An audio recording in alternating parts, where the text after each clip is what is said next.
सोनीपत में Manisha murder case में किया रोष प्रदर्शन। सामाजिक कार्यकर्ता मंजीत तिहाड़ा के साथ प्रदीप ने रोष प्रदर्शन निकाला, जो ककरोई चौक से सुभाष चौक तक किया गया और मनीषा वो इंसाफ दो के नारे लगाए।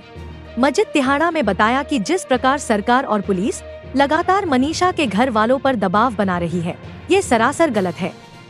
अगर तुम मुजरिम वो नहीं सजा दे पा रहे, ये काम हमें सौंपो, हम न्याय करेंगे और अच्छा करेंगे। वहीं मंजीत ने कहा कि यदि उसका मर्डर नहीं हुआ, मनीषा ने आत्महत्या करी है, तो मेरे सवालों का जवाब दो। क्या कोई जहर खा के अपनी गर्दन काट सकता है? और जिसने गर्दन काट ली वो अपने अंग कैसे निकाल सकती है? अगर उसने जहर खा लिया तो क्या कोई जानवर उसको खा लेगा? क्योंकि जानवर जहर के नजदीक नहीं भटकता। क्या सुसाइड नोट बंदूक के नोक पर नहीं लिखवाया जा सकता? इन सवालों का जवाब दे और इंसाफ करे। वहीं प्रदीप ने कहा कि जिस प्रकार भगवान परशुराम ने 21 बार धरती से दुष्टों का संहार किया, उस प्रकार सरकार हमें बोले, हम भी इन मुजरिमों को साफ कर देंगे और इंसाफ कर देंगे। और हम लगातार यही कह रहे हैं कि जिस प्रकार मनीषा हमारी बहन बेटी थी, कल किसी और बहन बेटी के साथ ऐसा ना हो। इसलिए प्रशासन से मांग करते हैं कि जल्द से जल्द कार्यवाही कर मुजरिमों को सजा दी जाए, नहीं तो ये प्रदर्शन भारी रूप लेगा। आज हम जो मनीषा की हत्या हुई है, उसको न्याय दिलाने के लिए और युवाओं को जागरूक करने के लिए, तो जगाने के लिए आज हमने ये न्याय मार्च किया था।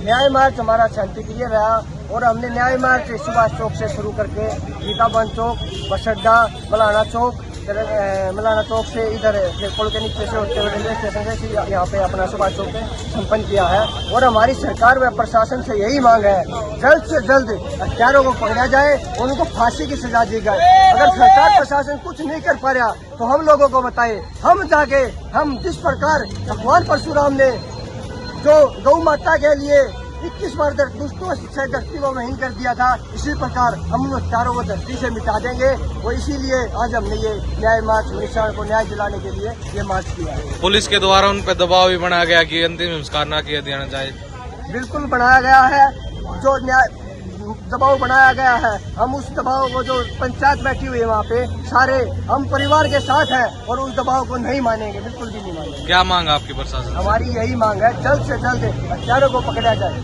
पुलिस प्रशासन का भी दबाव था जी और सीआईडी वालों का भी दबाव था। पोस्टमार्टम रिपोर्ट भी गलत आई है, जिसमें उसके घर को वालों को भी दबाया जा रहा है। और ये कमेटी वालों से भी कोई अपील दबाव आया उनके पास, तो ये इस प्रकार का दबाव नहीं होना चाहिए। कल को मनीषा के साथ हुआ है, वो भी हमारी बेटी बहन है। कल को हमारे घर में भी बेटी बहन है, वो बेटी बचाओ बेटी पढ़ाओ का नारा अब कहाँ गया? मैं यही कहना चाहता हूँ, बेटी बचाओ और बेटी पढ़ाओ का नारा सुरक्षित रखो और बेटियों को जल्द से जल्द न्याय मिलना चाहिए। सोनीपत में जो बहन मनीषा के साथ भिवानी में हत्याकांड हुआ है और सुसाइड बताया जा रहा है, उसके लिए हम जागरूकता कार्यक्रम और इस सुसाइड को, अगर सुसाइड है तो सरकार परमिट न करे, क्योंकि मामले और तथ्य हत्या की तरफ आ रहे हैं। जिन डॉक्टरों के द्वारा पोस्टमार्टम किया गया, जिस कॉलेज में लड़की पढ़ती थी, वहाँ की वीडियोग्राफी है कि नहीं है, काफी सारे सवाल है और सरकार मौन है, वहाँ का प्रशासन भी मौन है। प्रशासन से आग्रह करते हैं, दूध का दूध और पानी का पानी करे। जिस तरीके से बहन बेटियों पर यह अत्याचार हो रहा है, सहमति रूप से हो जाता है तो हम भी ऐसे नहीं बोले, लेकिन महिलाओं के लिए इस तरीके के जो कृत्य है, आज सुबह सुबह जो घटना करनाल में भी हुई है, क्या हम कब तक तख्ती पकड़ेंगे? कब तक हम ये जो पोस्टर बैनर लेके आगे आएंगे? सरकार को इन पर अंकुश लगाना ही होगा। हरियाणा में मुख्यमंत्री नायब सिंह सैनी जी, हमारे क्षेत्र में हमारे मेयर राजीव जैन जी, उसके बाद हमारे एमएलए विधायक जी, आप सभी से अनुरोध करते हैं हम कि हरियाणा में बीजेपी की सरकार है, सेंटर में बीजेपी की सरकार है, आखिरकार अपराध पर अंकुश क्यों नहीं है?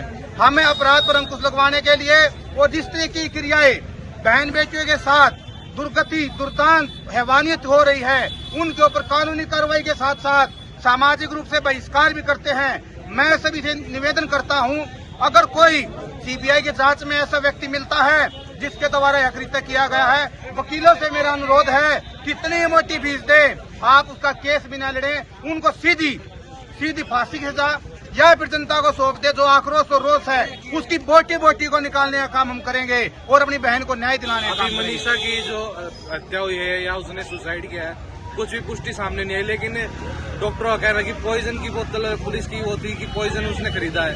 देखिए, जैसा कि आपका सवाल है तथ्यात्मक है, जो मीडिया के माध्यम से और प्रशासनिक क्रिया में सामने आया है। एक सप्ताह पहले वो कह रहे हैं भाई बेटी को 11 तारीख और 13 तारीख के आसपास ने 1 लीटर बोतल खरीदी है। आपको मैं बताना चाहूंगा तथ्य सारे अधूरे हैं। अगर किसी ने अगर वहाँ पर पॉइजन लिया, जहर लिया है, जहर खाने के बाद कोई भी जीव जानवर पास भी नहीं आता है। जहरीला जानवर सांप है, कोई पास नहीं आएगा। जीव जानवर को तो दूर से बदबू आती है, क्या वो उसके जो चेहरे को नोचने का काम करेगा? वो तो खाने का काम करेगा। उसका चेहरा फुका हुआ दिखाई दे रहा है। वीडियो के माध्यम से हमने जो देखा है, जो हमारे सामने प्रदर्शित हुआ है, क्या गर्दन कुत्तों को क्या गर्दन ही गर्दन दिखाई दी? क्या जो जानवर को उसकी गर्दन ही दिखाई देती, आंखें दिखाई दी, आंखें निकाल ली गई। इसके अंदर कोई न कोई षड्यंत्र है। बड़े नेताओं का इसमें हाथ हो सकता है, चाहे नेता कोई भी हो, चाहे विपक्ष का हो या पक्ष का हो। मैं पक्ष से विपक्ष से सामाजिक संस्थाओं से अनुरोध करता हूं, दूध का दूध, पानी का पानी होना चाहिए और हमारी बहन बेटियों को न्याय मिलना चाहिए। जिस तरह उसके अंग भी गायब मिले हैं और बाद में एक सुसाइड नोट भी मिला है, उसके ऊपर आपको क्या कहना है? जिस तरीके से उस बच्ची के अंग मिले हैं भाई, गायब हुए मिले हैं, वो ऑर्गन्स की भी हो सकता है। भाई किसी ने भाई बेटी को बहला फुसलाया हो, या जो तलवार की नोक पर उसके जो है भाई हाथ से सुसाइड नोट लिखवा भी लिया गया हो, या गोली को भय दिखा करके हो सकता है भाई पुलिस की तथ्य को समझ पा रही हो। लेकिन ऐसा भी तो हो सकता है वो सुसाइड नोट किसी की गोली की जो दबाव में, प्रेशर में तब लिखा गया हो। आखिरकार जिस तरह गर्दन पे चक्कू रख दिया और चक्कू रख करके उससे लिखवा लिया गया, फिर हम क्या कर सकते हैं? पुलिस को सभी तथ्यों की जानकारी लेते हुए, जो सीबीआई के द्वारा भी हमारी जो सेंटर से भाई ब्यूरो इन्वेस्टिगेशन होगी, उनको इन सब की जानकारी लेते हुए कार्रवाई करने की आवश्यकता है। और समाज में हालांकि हरियाणा में इस तरह की क्रियाएं नहीं होती थी, लेकिन अभी हरियाणा में भी अपराध दिन प्रतिदिन बढ़ता जा रहा है। हम सभी से अनुरोध करते हैं, खासकर युवा साथी जो हमारे साथ मौजूद हैं, कि इस तरीके के मामले में कहीं भी आपको कोई भी सूचना मिलती है, तुरंत हमें भी दे और हम आप सभी के साथ है। और बहन बेटी की सुरक्षा के लिए हमेशा आगे बढ़कर आए, अपनी माँ और बहनों को भी आगे लेकर आए। महिला आयोग तो हरियाणा के अंदर निराधार साबित हो चुका है, क्योंकि महिला आयोग ने इसके अंदर कोई भी क्रियाविधि नहीं दिखाई गई है।